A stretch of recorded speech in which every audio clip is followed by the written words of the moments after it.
सलाम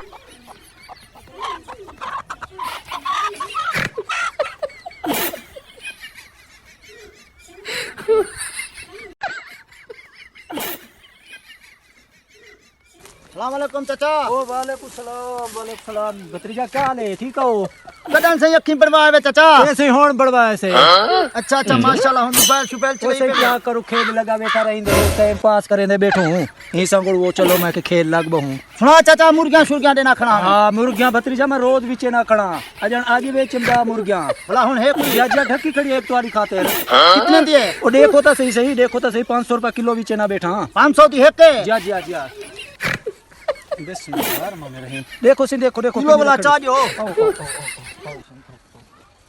देखो नहीं ढकी खड़ी है वे। ये खा लिए ना रे चाचा पी। होन तो मैं ढक गया बा।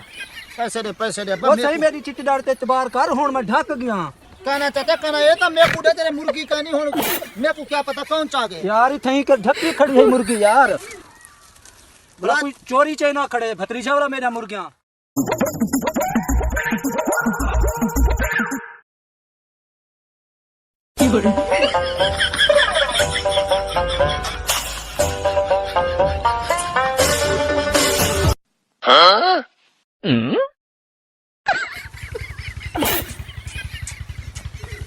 पियो